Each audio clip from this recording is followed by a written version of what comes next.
गुरुर्ब्रह्मा गुरुर्विष्णु गुरुर्देवो महेश्वर गुरुः साक्षात् परं ब्रह्म तस्मै श्री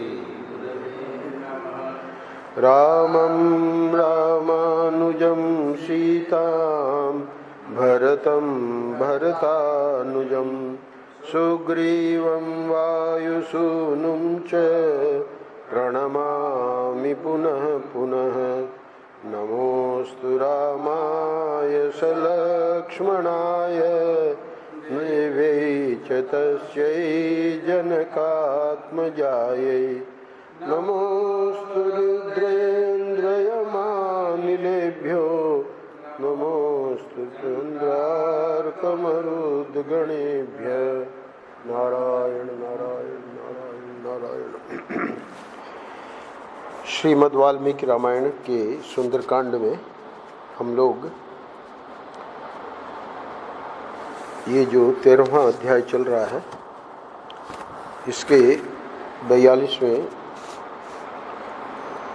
श्लोक में हनुमान जी अब ये सोच के कि अगर मैं इस प्रकार की खबर लेके जाऊंगा कि जानकी का दर्शन नहीं हुआ तो वो उचित नहीं है, तो इसलिए विचार कर रहे हैं कि जल समाधि 43 में खुशी खुशी जल समाधि ले लूँगा। मेरे विचार से इस तरह जल प्रवेश करके परलोक गमन करना ऋषियों की दृष्टि में भी उत्तम है।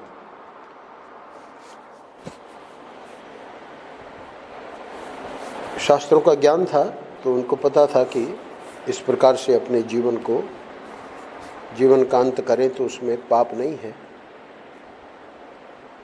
जिसका प्रारंभ शुभ है ऐसी शुभगा यशस्विनी और मेरी कीर्तिमाला रूपा यह दीर्घ रात्रि भी सीता जी को देखे बिना ही बीत चली। रात्रि बीत रही है तो एक और विचार आता है, अथवा अब मैं नियम पूर्वक वृक्ष के नीचे निवास करने वाला तपस्वी हो जाऊंगा, किंतु उस असित लोचना सीता को देखे बिना यहाँ से कदापि नहीं लौटूंगा। कारण पहले भी बता ही दिया, यदि सीता का पता लगाए बिना ही मैं लौट जाऊं तो समस्त वानरों सहित अंगद जीवित नहीं रहेंगे। ये जो अगला श्लोक है महाराज श्री, इसके ऊपर भी वाल्मीकि रामायण के प्रवचन में आत्महत्या करना ठीक नहीं है। विनाशे बहवो दोषा जीवन प्राप्नोति भद्रकम तस्मात् प्राणान धरिष्यामि ध्रुवो जीव्यति संगमः। इस जीवन का नाश कर देने में बहुत से दोष हैं। जो पुरुष जीवित रहता है वह कभी न कभी अवश्य कल्याण का भागी होता है। अतः मैं इन प्राणों को धारण किए रहूँगा। जीवित रहने पर अभीष्ट वस्तु अथवा सुख की प्राप्ति अवश्यम भावी है। आनंद रस रत्नाकर में भी ये पृष्ठ लिया है, आत्महत्या नहीं करनी चाहिए। इस तरह मन में अनेक प्रकार के दुख धारण किए कपिकुंजर हनुमान जी शोक का पार न पा सके। तदनंतर धैर्यवान कपिश्रेष्ठ हनुमान ने पराक्रम का सहारा लेकर सोचा, अब इतने सब विचार तो आए पर अब वो पराक्रमी तो है ही हैं, तो क्यों न ऐसा कर दिया जाए क्या, अथवा महाबली दशमुख रावण का ही वध क्यों न कर डालूं। भले ही सीता का अपहरण हो गया हो, इस रावण को मार डालने से उस वैर का भरपूर बदला सज जाएगा। फिर दूसरा विचार आया, क्या, अथवा इसे उठाकर यानी रावण को उठाकर समुद्र के ऊपर ऊपर से ले जाऊं और जैसे पशुपति रुद्र या अग्नि को पशु अर्पित किया जाए उसी प्रकार श्री राम के हाथ में इसको सौंप दूं।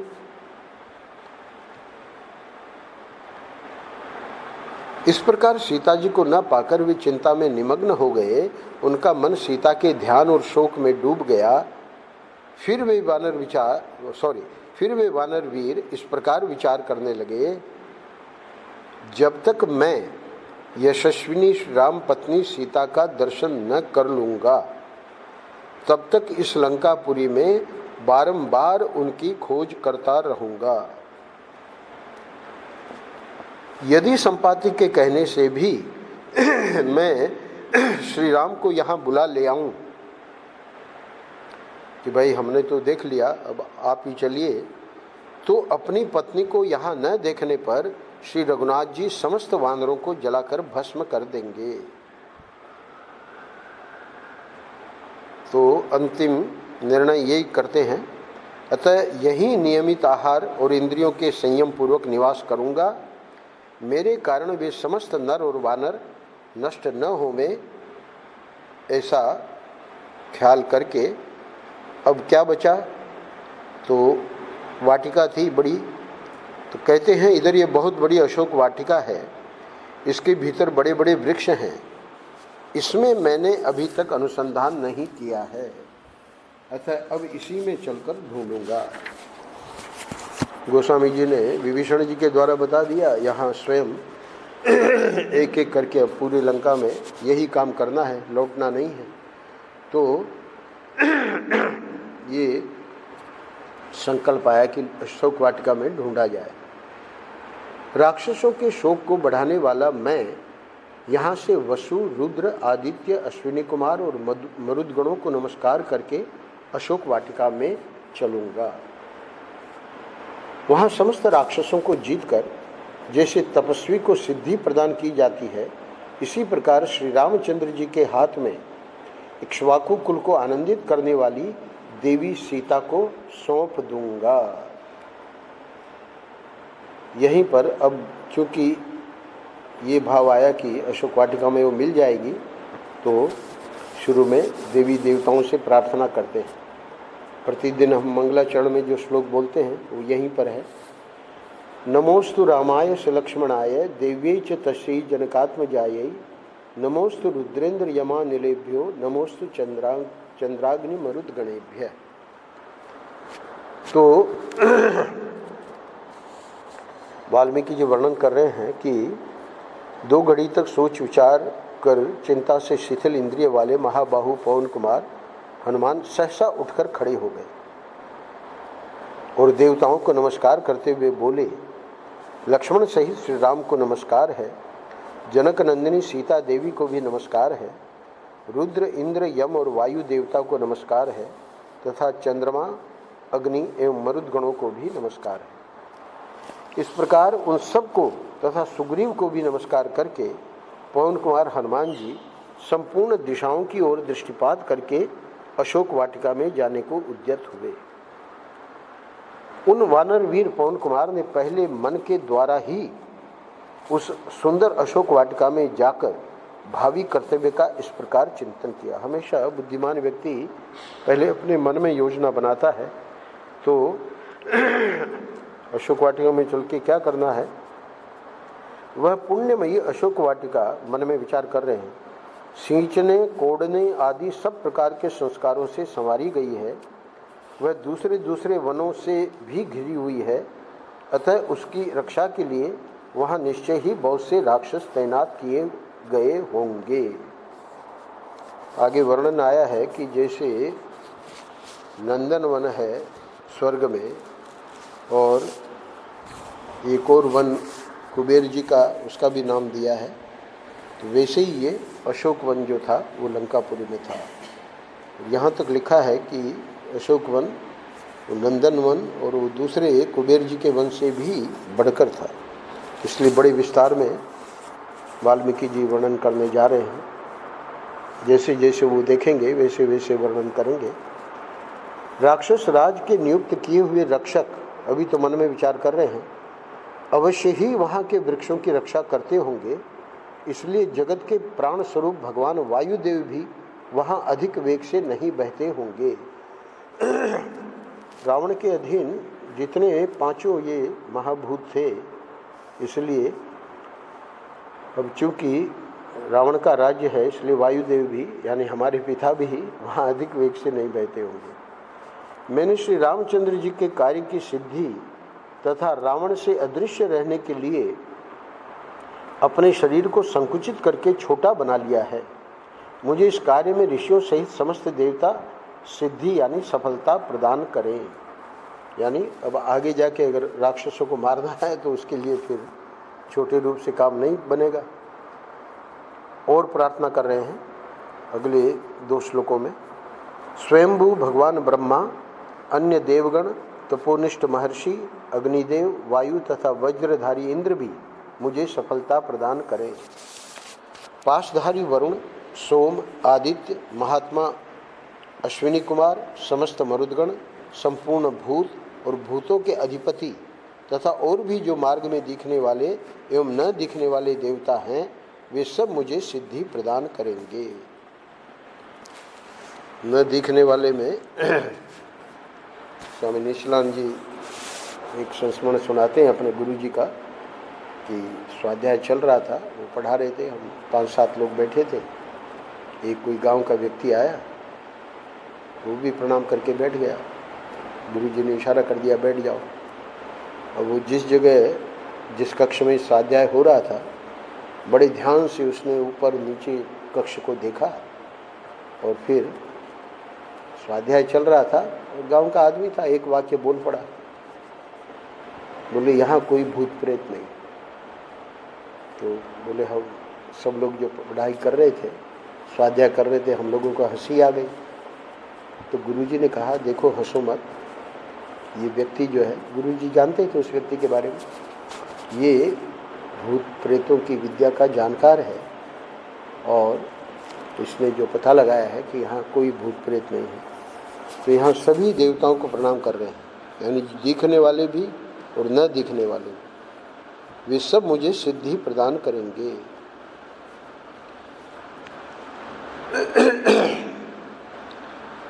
अब कह रहे हैं कि आर्या सीता का वर्णन कर रहे हैं, जिसकी नाक ऊंची और दांत सफ़ेद हैं, जहाँ पवित्र मुस्कान की छटा छाई रहती है, जिसके नेत्र प्रफुल्ल कमल दल के समान सुशोभित होते हैं तथा जो निष्कलंक कलाधर के तुल्य कमनीय कांति से युक्त है, वह आर्या सीता का मुख मुझे कब दिखाई देगा। अंतिम श्लोक में 13वां अध्याय पूरा हो रहा है। इस क्षुद्र नीच नृशंस रूपधारी और अत्यंत दारुण होने पर भी अलंकार युक्त विश्वसनीय वेश धारण करने वाले रावण ने उस तपस्विनी अबला को बलात् अपने अधीन कर लिया है। अब किस प्रकार वह मेरे दृष्टिपथ में आ सकती है, यही सब विचार चल रहा है। अगले अध्याय में महातेजस्वी हनुमान जी एक मुहूर्त तक इसी प्रकार विचार करते रहे। तत्पश्चात मन ही मन सीता जी का ध्यान करके वे रावण के महल से कूद पड़े और अशोक वाटिका की चहार दीवारी पर चढ़ गए। उस चहार दीवारी पर बैठे हुए महाकपि हनुमान जी के सारे अंगों में हर्ष जनित रोमांच हो आया। उन्होंने वसंत के आरंभ में वहां नाना प्रकार के वृक्ष देखे, जिनकी डालियों के अग्रभाग फूलों के भार से लदे थे। वहाँ साल, अशोक, निम्ब और चंपा के वृक्ष खूब खिले हुए थे। बहुबार नाग केसर और बंदर के मुंह की भांति लाल फल देने वाले आम भी पुष्प एवं मंजरियों से सुशोभित हो रहे थे। अमराइयों से युक्त वे सभी वृक्ष शत लताओं से आवेष्टित थे। हनुमान जी प्रत्यंचा से छूटे हुए बाण के समान उछले और उन वृक्षों की वाटिका में जा पहुंचे। वह विचित्र वाटिका सोने और चांदी के समान वर्ण वाले वृक्षों द्वारा सब ओर से घिरी हुई थी। उसमें नाना प्रकार के पक्षी कलरव कर रहे थे, जिससे वह सारी वाटिका गूंज रही थी। उसके भीतर प्रवेश करके बलवान हनुमान जी ने उसका निरीक्षण किया। भांति भांति के पक्षियों और मृग समूहों से उसकी विचित्र शोभा हो रही थी।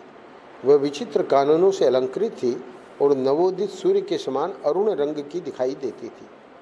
फूलों और फलों से लदे हुए नाना प्रकार के वृक्षों से व्याप्त हुई उस अशोक वाटिका का मतवाले कोकिल और भ्रमर सेवन करते थे। वह वाटिका ऐसी थी जहाँ जाने से हर समय लोगों के मन में प्रसन्नता होती थी। मृग और पक्षी मदमत्त हो उठते थे। मतवाले मोरों का कलनाद वहाँ निरंतर गूंजता रहता था और नाना प्रकार के पक्षी वहाँ निवास करते थे। उस वाटिका में सती साध्वी सुंदरी राजकुमारी सीता की खोज करते हुए वानर वीर हनुमान ने क्या हुआ, उनके वहाँ जाने से घोंसलों में सुखपूर्वक सोए हुए पक्षी जाग गए। सुबह का समय हो गया था। उड़ते हुए विहंगमों के पंखों की हवा लगने से वहाँ के वृक्ष अनेक प्रकार के रंग बिरंगे फूलों की वर्षा करने लगे। उस समय पवन कुमार हनुमान जी उन फूलों से आच्छादित होकर ऐसी शोभा पाने लगे मानो उस अशोक वन में कोई फूलों का बना हुआ पहाड़ शोभा पा रहा। लगता है अपना शरीर बढ़ा लिया। संपूर्ण दिशाओं में दौड़ते और वृक्ष समूहों में घूमते हुए कपि और हनुमान जी को देखकर समस्त प्राणी एवं राक्षस ऐसा मानने लगे कि साक्षात ऋतुराज वसंत ही यहाँ वानर वेश में विचर रहा है। वृक्षों से झड़कर गिरे हुए भांति भांति के फूलों से आच्छादित हुई वहाँ की भूमि फूलों के श्रृंगार से विभूषित हुई युवती स्त्री के समान शोभा पाने लगी। उस समय उन वेगशाली वानर वीर के द्वारा वेगपूर्वक बारंबार हिलाए हुए वे वृक्ष विचित्र पुष्पों की वर्षा कर रहे थे। अब यहाँ आगे के श्लोकों में वर्णन है कि बहुत सारे फूल उनके वृक्ष आदि के हिलाने से पत्ते वगैरह भी झड़ गए थे। और कहते हैं कि 20वां श्लोक, जैसे वायु वर्षा ऋतु में अपने वेग से मेघ समूहों को छिन्न भिन्न कर देती है, उसी प्रकार कपि और हनुमान ने वहाँ फैली हुई विशाल लता वल्लरियों के वितान वेगपूर्वक तोड़ डाले। वहाँ विचरते हुए उन वानर वीर ने पृथक पृथक ऐसी मनोरम भूमियों का दर्शन किया जिनमें मणि चांदी एवं सोने जड़े गए थे। उस वाटिका में उन्होंने जहाँ तहाँ विभिन्न आकारों की बावड़ियाँ देखी। बावड़ी आप लोग गांव में जो लोग हैं, गांव के लोग, तो अंदर उतरने का यानी कुआं होता है और अंदर उतरने की सीढ़ियाँ होती है, तो उसको बावड़ी कहते हैं। जो उत्तम जल से भरी हुई और मणिमय सोपानों से युक्त थी, उनके भीतर मोती और मूंगों की बालुकाएँ थीं। जल के नीचे की फर्श स्फटिक मणि की बनी हुई थी और उन बावड़ियों के तटों पर तरह तरह के विचित्र स्वर्णमय वृक्ष शोभा दे रहे थे। उनमें खिले हुए कमलों के वन और चक्रवाकों के जोड़े शोभा बढ़ा रहे थे तथा पपीहा, हंस और सारसों के कलनाद गूंज रहे थे। अनेकानेक विशाल तटवर्ती वृक्षों से सुशोभित अमृत के समान मधुर जल से पूर्ण तथा सुखदायिनी सरिताएं चारों ओर से उन बावड़ियों का सदा संस्कार करती थी, उन्हें स्वच्छ जल से परिपूर्ण बनाए रखती थी। उन्हें बड़ा विशाल अशोक वन था। उनके तटों पर सैकड़ों प्रकार की लताएं फैली हुई थीं। खिले हुए कल्प वृक्षों ने उन्हें चारों ओर से घेर रखा था। कल्प वृक्ष हम लोगों ने भी लगाया है। उनके जल नाना प्रकार की झाड़ियों से ढके हुए थे तथा बीच बीच में खिले हुए कनेर के वृक्ष गवास की सी शोभा पाते थे। फिर वहाँ कपिश्रेष्ठ हनुमान ने एक मेघ के समान काला और ऊंचे शिखरों वाला पर्वत देखा, जिसकी चोटियाँ बड़ी विचित्र थीं। उसके चारों ओर दूसरे दूसरे भी बहुत से पर्वत शिखर शोभा पाते थे। उसमें बहुत सी पत्थर की गुफाएं थीं और उस पर्वत पर अनेकानेक वृक्ष उगे हुए थे। वह पर्वत संसार में बड़ा रमणीय था। कपि और हनुमान ने उस पर्वत से गिरी हुई एक नदी देखी, जो प्रियतम के अंक से उछलकर गिरी हुई प्रियतमा के समान जान पड़ती थी। जिनकी डालियां नीचे झुककर पानी से लग गई थीं, ऐसे तटवर्ती वृक्षों से उस नदी की वैसी ही शोभा हो रही थी मानो प्रियतम से रूठकर अन्यत्र जाती हुई युवती को उसकी प्यारी सखियां उसे आगे बढ़ने से रोक रही हैं। इसके आगे के श्लोक में और कल्पना करके वाल्मीकि जी की कल्पना देखिए। फिर उन महाकपि ने देखा कि वृक्षों की उन डालियों से टकराकर उस नदी के जल का प्रवाह पीछे की ओर मुड़ गया है, मानो प्रसन्न हुई प्रेयसी पुनः प्रियतम की सेवा में उपस्थित हो रही हो। उस पर्वत से थोड़ी ही दूर पर कपिश्रेष्ठ पवनपुत्र हनुमान ने बहुत से कमल मंडित सरोवर देखे, जिनमें नाना प्रकार के पक्षी चहचहा रहे थे। उनके सिवा उन्होंने एक कृत्रिम तालाब भी देखा जो शीतल जल से भरा हुआ था। उसमें श्रेष्ठ मणियों की सीढ़ियां बनी थीं और वह मोतियों की बालुका राशि से सुशोभित था। उस अशोक वाटिका में विश्वकर्मा के बनाए हुए बड़े बड़े महल और कृत्रिम कानन सब ओर से उसकी शोभा बढ़ा रहे। पूरी लंकापुरी विश्वकर्मा ने बनाई थी। नाना प्रकार के मृग समूहों से उसकी विचित्र शोभा हो रही थी। उस वाटिका में विचित्र वन उपवन शोभा दे रहे थे। वहाँ जो कोई भी वृक्ष थे वे सब फल फूल देने वाले थे, छत्र की भांति घनी छाया किए रहते थे। उन सब के नीचे चांदी की और उसके ऊपर सोने की वेदियां बनी हुई थी। तदनंतर महाकवि हनुमान ने एक स्वर्णमयी सिंशपा यानी अशोक का वृक्ष देखा जो बहुत से लता वितानों और अगणित पत्तों से व्याप्त था। वह वृक्ष भी सब ओर से स्वर्णमयी वेदिकाओं से घिरा था। इसके सिवाय उन्होंने और भी बहुत से खुले मैदान, पहाड़ी झरने और अग्नि के समान दीप्तिमान सुवर्णमय वृक्ष देखे। उस समय वीर महाकवि हनुमान जी ने सुमेरु के समान उन वृक्षों की प्रभा के कारण अपने को भी सब ओर से सुवर्णमय ही समझा। वे स्वर्णमय वृक्ष समूह जब वायु के झोंके खाकर हिलने लगते तब उनसे सैकड़ों घुंघरुओं के बजने की सी मधुर ध्वनि होती थी। वह सब देखकर हनुमान जी को बड़ा विस्मय हुआ। उन वृक्षों की डालियों में सुंदर फूल खिले हुए थे और नए नए अंकुर तथा पल्लव निकले हुए थे जिससे वे बड़े सुंदर दिखाई देते थे। अब वो जो अशोक वृक्ष का वर्णन किया उसको अगले 2 श्लोकों में, महान वेगशाली हनुमान जी पत्तों से हरी भरी उस सिंशपा पर यह सोचकर चढ़ गए कि मैं यहीं से श्री रामचंद्र जी के दर्शन के लिए उत्सुक हुई उन विदेह नंदिनी सीता को देखूंगा जो दुख से आतुर हो इच्छा अनुसार इधर उधर जाती आती होंगी। दुरात्मा रावण की यह अशोक वाटिका बड़ी ही रमणीय है। चंदन, चंपा और मौलशीरी के वृक्ष इसकी शोभा बढ़ा रहे हैं। इधर यह पक्षियों से सेवित कमल मंडित सरोवर भी बड़ा सुंदर है। राज रानी जानकी इसके तट पर निश्चय ही आती होंगी। अब वहाँ अशोक पर बैठ के और ये सब विचार कर रहे हैं सीता जी के बारे में। रघुनाथ जी की प्रियतमा राज रानी सती साध्वी जानकी वन में घूमने फिरने में बहुत कुशल है। वे अवश्य इधर आएंगी अथवा इस वन की विशेषताओं की ज्ञान में निपुण मृग शावक नयनी सीता आज यहाँ इस तालाब के तटवर्ती वन में अवश्य पधारेंगी, क्योंकि वे श्री रामचंद्र जी के वियोग की चिंता से अत्यंत दुबली हो गई होंगी और इस सुंदर स्थान में आने से उनकी चिंता कुछ कम हो सकेगी। सुंदर नेत्र वाली देवी सीता भगवान श्री राम के विरह शोक से बहुत ही संतप्त होंगी। वनवास में उनका सदा ही प्रेम रहा है, अतः वे वन में विचरती हुई इधर अवश्य आवेंगी। श्री राम की प्यारी पत्नी सती साध्वी जनक नंदिनी सीता पहले निश्चय ही वनवासी जंतुओं से सदा प्रेम करती रही होंगी, तो इसलिए सोच रहे हैं कि वन में भ्रमण करना उसका स्वाभाविक है, अतः यहाँ उनके दर्शन की संभावना जरूर है। यह प्रातःकाल की संध्या का समय है। एक और विचार मन में आता है, प्रातःकाल का समय हो गया था तो जितने भी धार्मिक लोग हैं वो उस समय जरूर कुछ न कुछ उपासना करते हैं, तो इसमें मन लगाने वाली और सदा 16 वर्ष की सी अवस्था में रहने वाली अक्षय यौवना जनक कुमारी सुंदरी सीता संध्या कालिक उपासना के लिए इस पुण्य सलीला नदी के तट पर अवश्य पधारेंगी।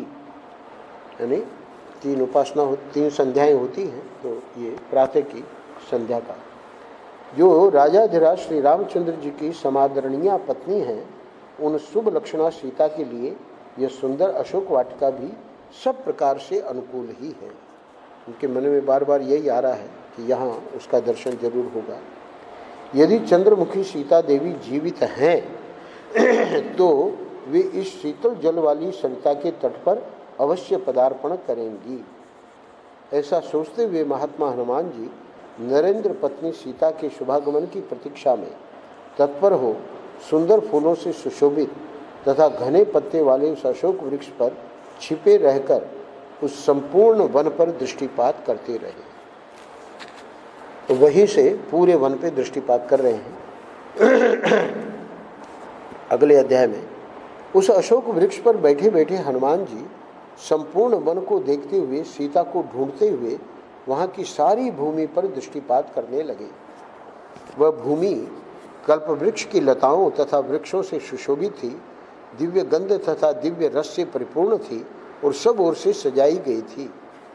मृगों और पक्षियों से व्याप्त होकर वह भूमि नंदन वन के समान शोभा पा रही थी। अट्टालिकाओं तथा राजभवनों से युक्त थी तथा कोकिल समूहों की काकली से कोलाहलपूर्ण जान पड़ती थी। स्वर्णमय उत्पल और कमलों से भरी हुई बावड़ियाँ उसकी शोभा बढ़ा रही थी। बहुत से आसन और कालीन वहाँ बिछे हुए थे। अनेकानेक भूमि गृह वहाँ शोभा पा रहे थे। सभी ऋतुओं में फूल देने वाले और फलों से भरे हुए रमणीय वृक्ष उस भूमि को विभूषित कर रहे थे। खिले हुए अशोकों की शोभा से सूर्योदय काल की छटा बिच्छी छिटक रही थी। पवन कुमार हनुमान ने उस अशोक पर बैठे बैठे ही उस दमकती हुई सी वाटिका को देखा। वहाँ के पक्षी उस वाटिका को बारंबार पत्रों और शाखाओं से हीन कर रहे थे। वृक्षों से झड़ते हुए सैकड़ों विचित्र पुष्प गुच्छों से नीचे से ऊपर तक मानो फूल से बने हुए शोकनाशक अशोकों से फूलों के भारी भार से झुककर पृथ्वी का स्पर्श सा करते हुए खिले हुए कनेरों से तथा सुंदर फूल वाले पलाशों से उपलक्षित वह भूभाग उनकी प्रभा के कारण सब ओर से उद्दीप्त सा हो रहा था। श्वेत कमल या नाग केसर, चितवन, चंपा तथा बहुवार आदि बहुत सी सुंदर पुष्प वाले वृक्ष जिनकी जड़ें बहुत मोटी थीं वहाँ शोभा पा रहे थे। वहाँ हजारों अशोक के वृक्ष थे जिनमें से कुछ तो सुवर्ण के समान कांतिमान थे। अब अशोक में भी कई वैरायटी है। कुछ आग की ज्वाला के समान प्रकाशित हो रहे थे और कोई कोई काले काजल की सी कांति वाले थे। इसी श्लोक में बता रहे हैं ये इसके अशोक वन के बारे में। वह अशोक वन देवोद्यान इंद्र के उद्यान नंदन वन के समान आनंददायी और कुबेर के वन का नाम है चैत्र रथ। कुबेर के चैत्र रथ वन के समान विचित्र, नाम ही उसका चैत्र रथ है, तथा उन दोनों से भी बढ़कर अचिंत्य दिव्य एवं रमणीय शोभा से संपन्न था।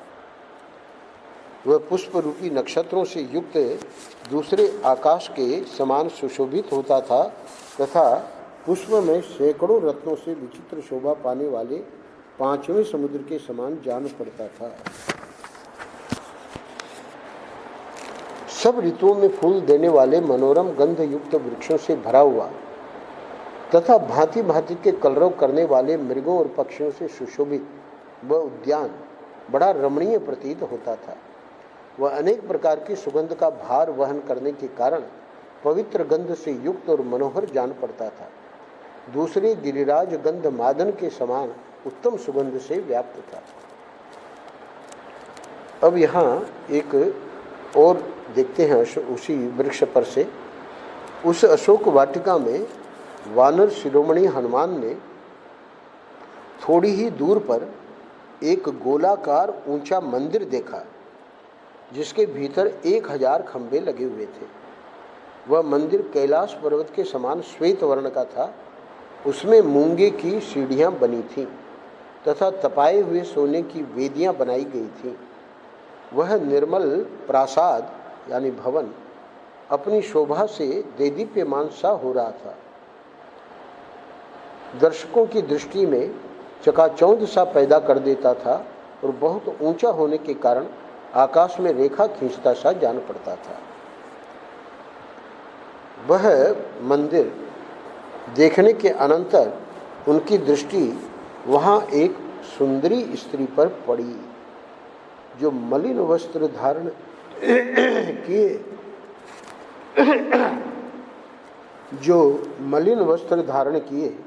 राक्षसियों से घिरी हुई बैठी थी।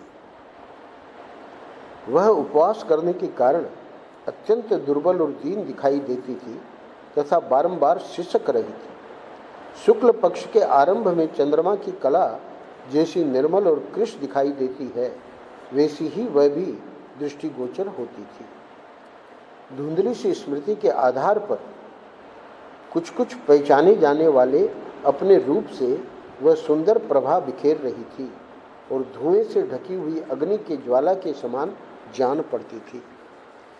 एक ही पीले रंग के पुराने रेशमी वस्त्र से उसका शरीर ढका हुआ था। वह मलिन अलंकार शून्य होने के कारण कमलों से रहित पुष्करिणी के समान श्रीहीन दिखाई देती थी। वह तपस्विनी मंगल ग्रह से आक्रांत रोहिणी के समान शोक से पीड़ित, दुख से संतप्त और सर्वथा क्षीण काय हो रही थी। उपवास से दुर्बल हुई उस दुखिया नारी के मुंह पर आंसुओं की धारा बह रही थी। वह शोक और चिंता में मग्न हो दीन दशा में पड़ी हुई थी एवं निरंतर दुख में ही डूबी रहती थी। वह अपने प्रियजनों को तो देख नहीं पाती थी। उसकी दृष्टि के समक्ष सदा राक्षसियों का समूह ही बैठा रहता था। जैसे कोई मृगी अपने यूथ से बिछुड़कर कुत्तों के झुंड से घिर गई हो, वही दशा उसकी भी हो रही थी। काली नागिन के समान कटी से नीचे तक लटकी हुई एकमात्र काली वेणी के द्वारा उपलक्षित होने वाली वह नारी बादलों के हट जाने पर नीली वन श्रेणी से घिरी हुई पृथ्वी के समान प्रतीत होती थी। वह सुख भोगने के योग्य थी, किंतु दुख से संतप्त हो रही थी। इसके पहले उसे संकटों का कोई अनुभव नहीं था। उस विशाल नेत्रों वाली अत्यंत मलिन और क्षीणकाय अबला का अवलोकन करके युक्ति युक्त कारणों द्वारा हनुमान जी ने यह अनुमान किया कि हो न हो यही सीता है।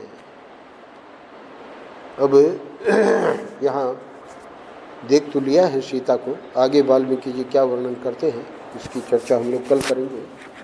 यहाँ आज 25वें श्लोक पे विराम करते हैं। इस अध्याय में 54 श्लोक हैं। फिर 16वें अध्याय में हनुमान जी का मन ही मन सीता जी के शील और सौंदर्य की सराहना करते हुए उन्हें कष्ट में पड़ी देख स्वयं भी उनके लिए शोक करते हैं। और 17वें अध्याय में चूँकि सीता जी को देख लिया है तो प्रसन्न हो रहे हैं। अभी बातचीत का मौका नहीं मिला है। अब 18वें अध्याय में रावण जो है वो अशोक वाटिका में आता है और हनुमान जी रावण को देखते हैं। सोए हुए को तो देखा था, अभी जागते हुए को देखते हैं और फिर उसके आगे के प्रसंग हैं। तो क्रम से हम लोग इसे करेंगे। नारायण नारायण नारायण नारायण। श्री राम जय राम जय जय राम। श्री राम जय राम।